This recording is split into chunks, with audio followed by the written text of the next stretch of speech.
সজল। তো আজকে আমরা চুয়াডাঙ্গা রেল লাইন ঘুরে দেখব, চলুন আমার সাথে ঘুরে দেখি আমরা। আজকে আমরা চুয়াডাঙ্গার রেলওয়ে স্টেশন এবং আমাদের পাঁচপকেটটি ঘুরে আসি, যেখানে আমরা প্রায় ঘুরতে আসি। তো পাঁচপকেটে ঘোরার জন্য আমরা ফার্স্টে চলে আসলাম আমাদের পুরো কলেজের পেছন রোড দিয়ে পাঁচপকেটে। তো পাঁচপকেটে আসার সাথে সাথে আমরা একটু ভিডিও মেক করে নিলাম এবং আমাদের রেল স্টেশনের আশপাশের ভিউগুলো আপনাকে দেখানোর জন্য। আর চুয়াডাঙ্গা স্টেশন মানেই একটা সময় কাটানোর বিশেষ জায়গা।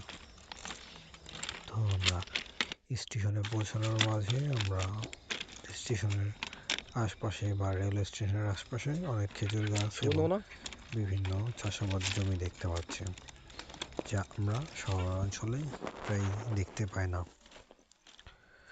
তো আমরা স্টেশনে আসার পরে একটু হাঁটাহাঁটি করলাম, দেন আমরা একটু সামনের দিকে সাথে সাথে আমরা সেই খালের ধারে চলে আসি। আর এখানে ছোট একটা পোল আছে, তো আমরা এখানেও ছোট একটা ভিডিও মেক করে নেব। তো আমাদের সাথে থাকুন। এটা আমাদের চুয়াডাঙ্গা খালের পাড় বললেই মানুষ চেনে। সামনে আছে আমাদের ফার্স্ট ক্যাপিটাল, যা নতুন উদ্বোধন হয়েছে।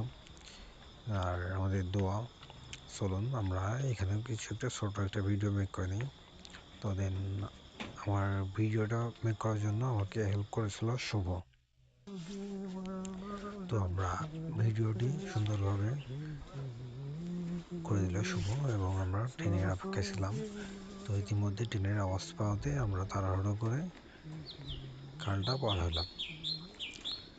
তো আমরা খাল পার হওয়ার সাথে সাথেই ট্রেন দেখি প্রায় আমাদের আশপাশে চলে আসা ভাব।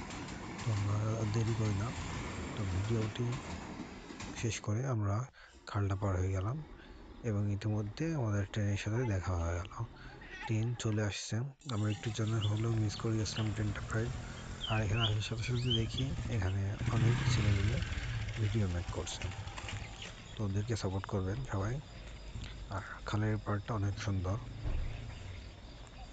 তো অবশ্যই যারা চুয়াডাঙ্গায় আসছেন তারা অবশ্যই খালের পাড়ে আসবেন, এটা অনেক সুন্দর একটা জায়গা।